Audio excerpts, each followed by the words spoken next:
El libro de Éxodo es el segundo libro de la Biblia.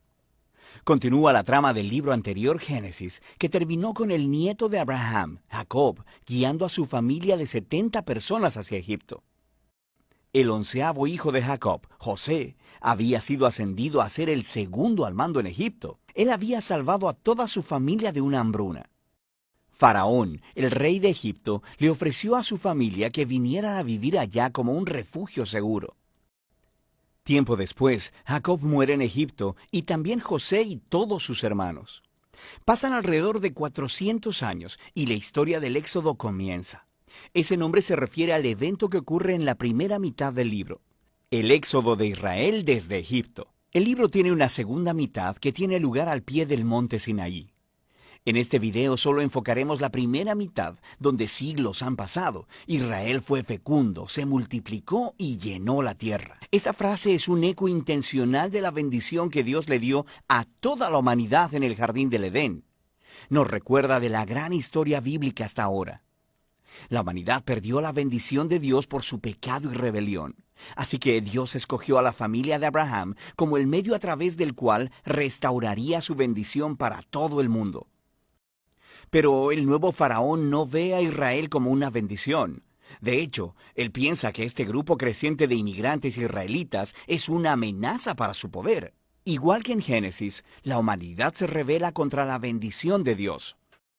Aquí, Faraón intenta destruir la fuente de bendición de Dios, los israelitas.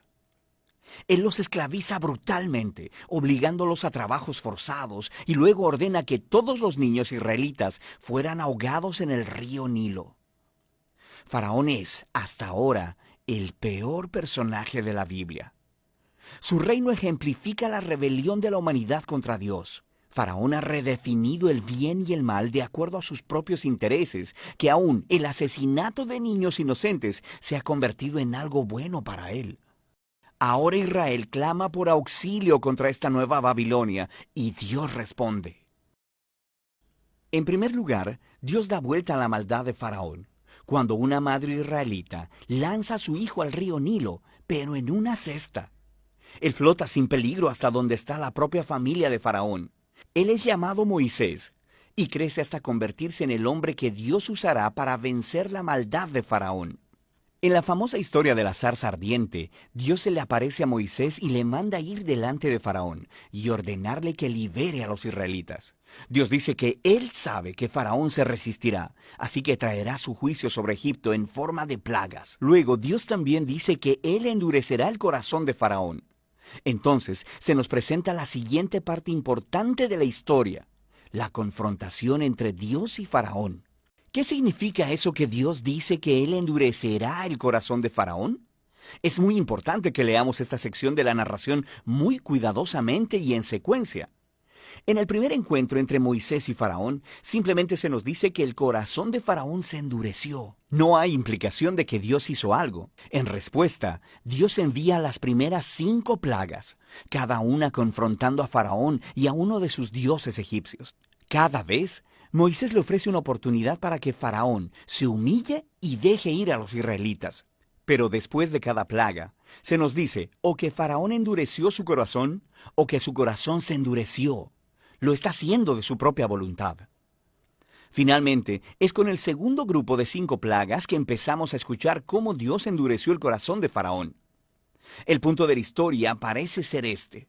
Aunque Dios sabía que Faraón resistiría su voluntad, de todos modos Dios le ofreció todas estas oportunidades de hacer lo correcto. Eventualmente la maldad de Faraón llega a un punto sin retorno. Quiero decir, hasta sus propios consejeros creen que él ha perdido la razón. Es en este punto que Dios toma las riendas y dobla la maldad de Faraón hacia sus propios propósitos redentivos. Dios atrae a Faraón hacia su propia destrucción, mientras salva a su pueblo.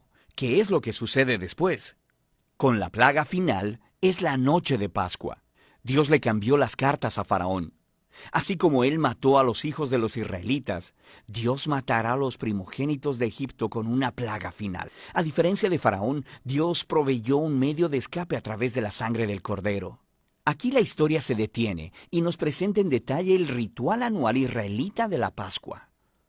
En la noche anterior a la salida de Israel de Egipto, sacrificaron un cordero joven y sin mancha, y pintaron con su sangre los dinteles de las puertas de sus casas. Cuando la plaga divina vino sobre Egipto, las casas cubiertas con la sangre del cordero fueron pasadas por alto, y el hijo primogénito fue librado.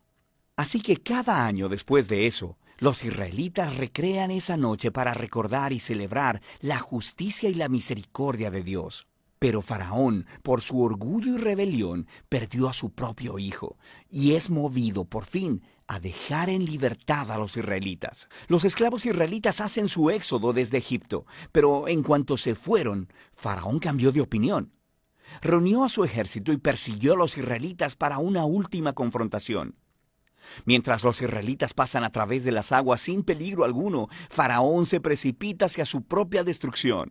La historia del Éxodo concluye con la primera canción de alabanza en la Biblia. Se llama el Cántico del Mar. La última línea declara que el Señor gobierna como rey. La canción cuenta poéticamente sobre qué trata la historia del reino de Dios. Se trata de cómo Dios está en una misión para confrontar el mal en este mundo y redimir a aquellos que están esclavizados por ese mal. Dios llevará a su pueblo a la tierra prometida, donde su divina presencia vivirá con ellos. Esta historia muestra cómo se ven las cosas cuando Dios es rey sobre su pueblo. Después que los israelitas cantan su canción, la historia da un gran giro.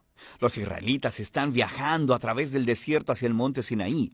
Tienen hambre, están sedientos y empiezan a criticar a Moisés y a Dios hasta por haberlos rescatado. Ellos dicen que extrañan los buenos tiempos en Egipto. Es una locura. Dios, en su misericordia, provee a Israel alimento y agua en el desierto. Pero estas historias oscurecen el panorama. Nos comenzamos a preguntar, ¿podría ser que el corazón de Israel sea tan duro como el de Faraón? Ya lo veremos. Por ahora, esa es la primera mitad del libro de Éxodo.